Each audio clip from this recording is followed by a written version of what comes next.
दोस्तों, केरल के तिरुवनंतपुरम स्थित ग्रीनफील्ड इंटरनेशनल क्रिकेट स्टेडियम में भारतीय बल्लेबाज ईशान किशन, सूर्या कुमार यादव और हार्दिक पांड्या ने ऐसा तूफान मचाया कि न्यूजीलैंड के गेंदबाजों की धज्जियां उड़ा दी। और इसके बाद भारतीय गेंदबाजों की आग उगलती गेंदबाजी ने न्यूजीलैंड के बल्लेबाजों की कमर तोड़ दी और भारत को एकतरफा अंदाज में जीत दिला दी। टीम इंडिया के इस शानदार प्रदर्शन के बाद 7 समुंदर पार से जबरदस्त प्रतिक्रियाएं आई हैं। ऑस्ट्रेलिया के दिग्गज क्रिकेटर रिकी पोंटिंग से लेकर Adam Gilchrist, Shane Watson, David Warner और स्टीव स्मिथ तक भारतीय टीम के इस प्रचंड रूप को देखकर दंग रह गए हैं। इन दिग्गजों ने ईशान किशन, सूर्या कुमार यादव और हार्दिक पांड्या तबाड़तोड़ बल्लेबाजी और अर्शदीप सिंह और अक्षर पटेल की शानदार गेंदबाजी को लेकर क्या कहा। दोस्तों, इन सभी चौंकाने वाले बयानों का पूरा सच हम आपको इसी वीडियो में बताने वाले हैं। दोस्तों, केरल के तिरुवनंतपुरम स्थित ग्रीनफील्ड इंटरनेशनल क्रिकेट स्टेडियम में जैसे ही 5 मैचों की T20 सीरीज का आखिरी मुकाबला शुरू हुआ, माहौल पूरी तरह जोश से भर गया। कप्तान सूर्या कुमार यादव ने टॉस जीतकर पहले बल्लेबाजी चुनी और पहली ही गेंद से यह साफ हो गया कि टीम इंडिया आज आक्रामक क्रिकेट खेलने के इरादे से उतरी है। स्टैंड्स तिरंगों से भरे थे, हर शॉट पर शोर बढ़ता जा रहा था और दर्शकों को आभास हो चुका था कि आज रन बरसने वाले हैं। पारी की शुरुआत संजू सैमसन और अभिषेक शर्मा ने की। अभिषेक शर्मा ने आते ही अपने अंदाज में खेलना शुरू किया। लॉकी फर्ग्यूसन की रफ्तार से वह बिल्कुल भी नहीं घबराए और शुरुआती ओवरों में चौके छक्कों से रन गति बढ़ा दी। हालांकि संजू सैमसन ज्यादा देर टिक नहीं पाए और 6 रन बनाकर आउट हो गए। इसके कुछ ही देर बाद अभिषेक शर्मा भी 16 गेंदों में 30 रन बनाकर पवेलियन लौटे, लेकिन तब तक वह टीम को तेज शुरुआत दे चुके थे। स्कोरबोर्ड पर रन तेजी से बढ़ रहे थे और दबाव न्यूजीलैंड पर साफ दिखने लगा था। अब क्रीज पर आए ईशान किशन और यहीं से मैच की तस्वीर पूरी तरह बदल गई। ईशान किशन ने शुरू से ही आक्रामक रुख अपनाया। उन्होंने तेज गेंदबाजों को पुल शॉट और कट शॉट से जवाब दिया तो स्पिन के खिलाफ आगे बढ़कर बड़े शॉट्स खेले। एक के बाद एक चौके छक्के लगते गए और न्यूजीलैंड के गेंदबाजों की रणनीति बिखरने लगी। ईशान किशन हर ओवर के साथ और खतरनाक होते जा रहे थे। दूसरे छोर से कप्तान सूर्या कुमार यादव ने उनका शानदार साथ निभाया। सूर्या ने अपने खास अंदाज में बल्लेबाजी की, रैंप शॉट, कवर ड्राइव और स्क्वायर कट से उन्होंने गेंदबाजों को सोचने पर मजबूर कर दिया। दोनों के बीच साझेदारी इतनी तेज थी कि रन रेट लगातार 12 से 13 के आसपास बना रहा। 14वें ओवर तक भारत का स्कोर 180 के पार पहुंच चुका था और स्टेडियम में बैठे फैंस पूरी तरह झूम रहे थे। इस बीच ईशान किशन ने अपना शतक पूरा किया।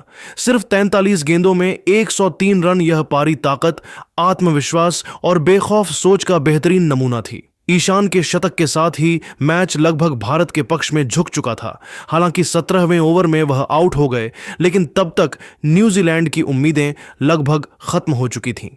इसके बाद भी भारतीय बल्लेबाजों ने रन बरसाना जारी रखा। कप्तान सूर्या कुमार यादव 30 गेंदों में 63 रन बनाकर आउट हुए, लेकिन उन्होंने अपनी पारी से टीम को मजबूत स्थिति में पहुंचा दिया था। आखिरी ओवरों में हार्दिक पांड्या ने तूफानी अंदाज दिखाया। उन्होंने सिर्फ 17 गेंदों में 42 रन ठोक दिए, जिसमें चौके छक्कों की झड़ी लगी रही। हर शॉट के साथ दर्शकों का शोर और तेज होता गया। अंत में रिंकू सिंह और शिवम दुबे ने मिलकर पारी को शानदार तरीके से समाप्त किया। रिंकू ने शांत दिमाग से बल्लेबाजी की, वहीं शिवम दुबे ने आते ही बड़ा शॉट लगाकर स्कोर को और ऊपर पहुंचा दिया। 20 ओवर पूरे होने पर स्कोरबोर्ड पर लिखा था भारत 5 विकेट के नुकसान पर 271 रन। यह पारी सिर्फ बड़े स्कोर की नहीं थी, बल्कि भारतीय बल्लेबाजी की आक्रामक सोच, आत्मविश्वास और गहराई का शानदार प्रदर्शन थी। ईशान किशन का शतक, सूर्या कुमार यादव की कप्तानी पारी और हार्दिक पांड्या की विस्फोटक बल्लेबाजी ग्रीनफील्ड स्टेडियम की, यह रात भारतीय फैंस लंबे समय तक याद रखने वाले हैं। 272 रनों के विशाल लक्ष्य का पीछा करने उतरी न्यूजीलैंड की टीम शुरुआत से ही भारी दबाव में नजर आई। लक्ष्य बड़ा था, रन रेट ऊंचा और सामने भारत की मजबूत गेंदबाजी आक्रमण मौजूद थी। पारी की पहली ही गेंदों से भारतीय गेंदबाजों ने सटीक लाइन लेंथ और आक्रामक रवैये से यह साफ कर दिया कि रन बनाना आसान नहीं होने वाला है। शुरुआती ओवरों में ही विकेट गिरने से न्यूजीलैंड की रणनीति पूरी तरह बिगड़ गई। ओपनर टिम सीफर्ट जल्दी पवेलियन लौट गए, जिससे टीम को पहला झटका लगा। इसके बाद फिन एलन ने एक छोर संभालते हुए आक्रामक अंदाज में बल्लेबाजी की और कुछ शानदार शॉट्स लगाए। उन्होंने तेजी से रन बनाकर स्कोरबोर्ड को आगे बढ़ाया और रचिन रविंद्र के साथ अहम साझेदारी की। इस जोड़ी ने पावर प्ले में न्यूजीलैंड को मुकाबले में बनाए रखने की कोशिश की, लेकिन लगातार बढ़ता रन रेट दबाव बनाता रहा। मध्य ओवरों में भारत की गेंदबाजी और भी कसी हुई हो गई। सचिन रविंद्र ने तेज रन बनाने की कोशिश की, लेकिन जोखिम भरे शॉट्स के चलते उनका विकेट गिर गया।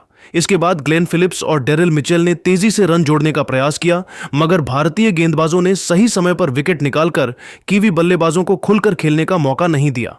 डेथ ओवर्स में न्यूजीलैंड को जीत के लिए नामुमकिन सा समीकरण चाहिए था। आखिरी 12 गेंदों में 68 रन बनाने की जरूरत थी, जो भारतीय गेंदबाजी के सामने बेहद मुश्किल नजर आ रहा था। एश सौढ़ी और निचले क्रम के बल्लेबाजों ने कुछ बड़े शॉट्स लगाने की कोशिश जरूर की, लेकिन अर्शदीप सिंह की धारदार गेंदबाजी ने मैच को पूरी तरह भारत के पक्ष में कर दिया।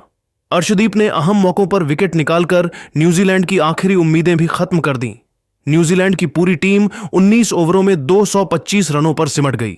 बड़े लक्ष्य का दबाव, नियमित अंतराल पर गिरते विकेट और भारतीय गेंदबाजों का अनुशासित प्रदर्शन, इन सब का नतीजा यह रहा कि भारत ने यह मुकाबला एक तरफा अंदाज में अपने नाम किया। न्यूजीलैंड की टीम ने संघर्ष जरूर किया, लेकिन 272 रनों के पहाड़ जैसे लक्ष्य के सामने वह अंततः बेबस नजर आई। दोस्तों, केरल के तिरुवनंतपुरम स्थित ग्रीनफील्ड इंटरनेशनल क्रिकेट स्टेडियम में भारत के जिस आक्रामक और दबदबे वाले प्रदर्शन ने न्यूजीलैंड को घुटनों पर ला दिया, उसकी गूंज अब 7 समुंदर पार ऑस्ट्रेलिया तक सुनाई दे रही है। भारतीय बल्लेबाजों की तूफानी पारी और गेंदबाजों की घातक धार ने ऑस्ट्रेलियाई दिग्गजों को भी हैरानी में डाल दिया है। ऑस्ट्रेलिया के महान कप्तान रिकी पोंटिंग ने भारतीय बल्लेबाजी की जमकर तारीफ की। पोंटिंग ने कहा कि ईशान किशन और सूर्या कुमार यादव ने जिस तरह शुरुआत से ही गेंदबाजों पर दबाव बनाया, वह वर्ल्ड क्लास टी20 क्रिकेट का उदाहरण है। उनके मुताबिक सूर्या कुमार यादव इस समय दुनिया के सबसे खतरनाक टी20 बल्लेबाज हैं, जो मैदान के हर हिस्से में शॉट खेलने की क्षमता रखते हैं। पोंटिंग ने यह भी कहा कि हार्दिक पांड्या की फिनिशिंग भारत को बाकी टीमों से अलग बनाती है। पूर्व विकेटकीपर बल्लेबाज एडम गिलक्रिस्ट भारतीय आक्रामकता से खासे प्रभावित दिखे। गिलक्रिस्ट ने बयान में कहा कि भारत अब सिर्फ तकनीकी रूप से मजबूत टीम नहीं, बल्कि मानसिक तौर पर भी बेहद खतरनाक बन चुका है। उन्होंने ईशान किशन की निडर बल्लेबाजी की तारीफ करते हुए कहा कि ऐसे खिलाड़ी बड़े मैचों में विरोधी टीम का मनोबल तोड़ देते हैं। गिलक्रिस्ट के अनुसार भारत की बैटिंग डेप्थ और आत्मविश्वास उसे टी20 वर्ल्ड कप में खिताब का प्रबल दावेदार बनाता है। ऑलराउंडर शेन वॉटसन ने भारतीय संतुलन को लेकर बड़ा बयान दिया। वॉटसन ने कहा कि भारत की सबसे बड़ी ताकत यह है कि उसके पास हर विभाग में मैच विनर मौजूद हैं। ईशान किशन ने जिस तरह से बल्लेबाजी की, वो दिखाता है कि उनमें किस तरह भूख थी। उन्होंने हार्दिक पांड्या के ऑलराउंड प्रदर्शन को सराहते हुए कहा कि हार्दिक इस समय दुनिया के सर्वश्रेष्ठ टी20 ऑलराउंडरों में शामिल हैं। वॉटसन के मुताबिक जिस तरह भारत ने न्यूजीलैंड को एक तरफा हराया, उससे साफ है कि टीम इंडिया किसी भी परिस्थिति में खुद को ढालने में सक्षम है। ऑस्ट्रेलिया के विस्फोटक बल्लेबाज डेविड वार्नर ने भारतीय गेंदबाजी की खुलकर तारीफ की। वार्नर ने कहा कि अर्शदीप सिंह की स्विंग और डेथ ओवर्स की सटीक गेंदबाजी किसी भी बल्लेबाजी क्रम के लिए खतरे की घंटी है।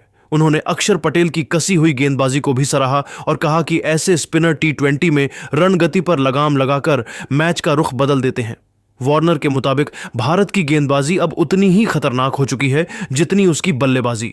मौजूदा ऑस्ट्रेलियाई दिग्गज स्टीव स्मिथ ने भारतीय टीम की रणनीति और अनुशासन की तारीफ की। स्मिथ ने कहा कि भारत इस समय बेहद स्मार्ट क्रिकेट खेल रहा है। उन्होंने सूर्या कुमार यादव की बल्लेबाजी को टी20 क्रिकेट का भविष्य बताया और माना कि ऐसे खिलाड़ी मैच को कुछ ही ओवरों में पलट सकते हैं। स्मिथ के अनुसार भारत की यह टीम बड़े टूर्नामेंट के दबाव को झेलने में पूरी तरह सक्षम है। दोस्तों, इन सभी ऑस्ट्रेलियाई दिग्गजों के बयानों को देखा जाए तो एक बात बिल्कुल साफ हो जाती है। टीम इंडिया इस समय विश्व क्रिकेट की सबसे खतरनाक टी20 टीमों में से एक है। आक्रामक बल्लेबाजी, संतुलित ऑलराउंडर्स और धारदार गेंदबाजी के दम पर भारत को आने वाले टी20 वर्ल्ड कप का प्रबल दावेदार माना जा रहा है।